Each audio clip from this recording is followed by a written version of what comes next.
Recently, I was called by two different reporters about the lack of any transparency bills moving in the Senate.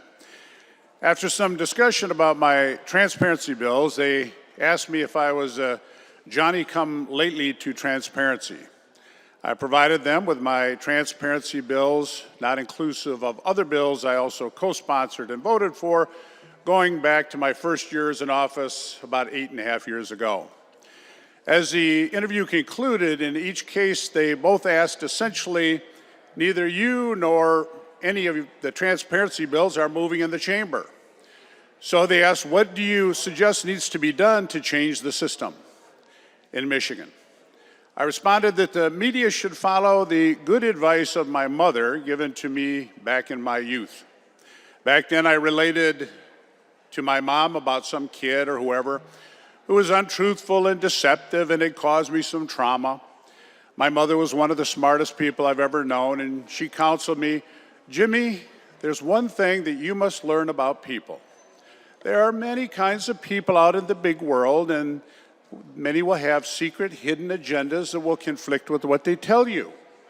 In other words, Jimmy, they are insincere and they are dishonest. She said, but if you're ever uncertain about anyone's motives or sincerity, closely watch their feet, but not their lips. She said the lips, they often lie, but the feet never do.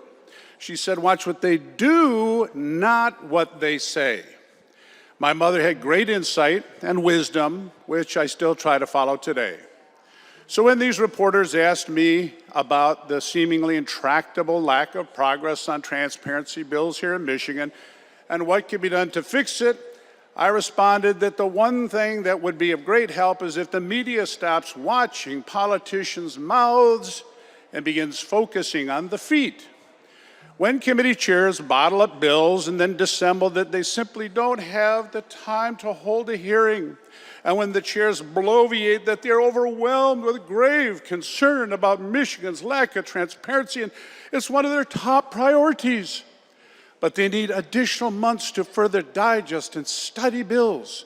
The same bills, by the way, that for years have been previously vetted through multiple sessions and multiple committees and sometimes voted unanimously out of a chamber, and yet they need vast numbers of additional months to ponder and pray about and think about and meditate on these transparency bills before having a hearing. Then there needs to be at least some follow-up questions about this incongruity between their words and their actions.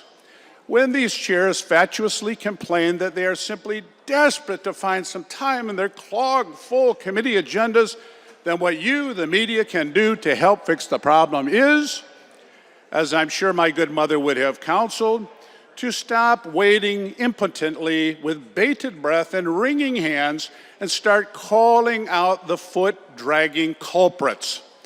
That is, if the media is in fact truly caring about sunshine and transparency in Michigan.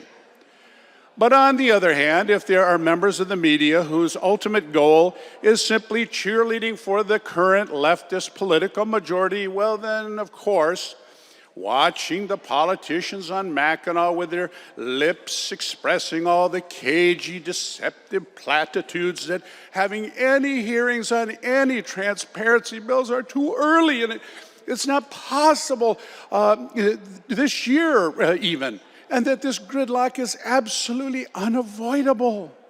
And if many in the media are co-opted and find that this dissembling by the legislative Democrats is perfectly defensible and justifiable, then their motivation for buying all this BS and ignoring the interminable lack of action by their liberal dance partner is, by the media, clear and just the ticket.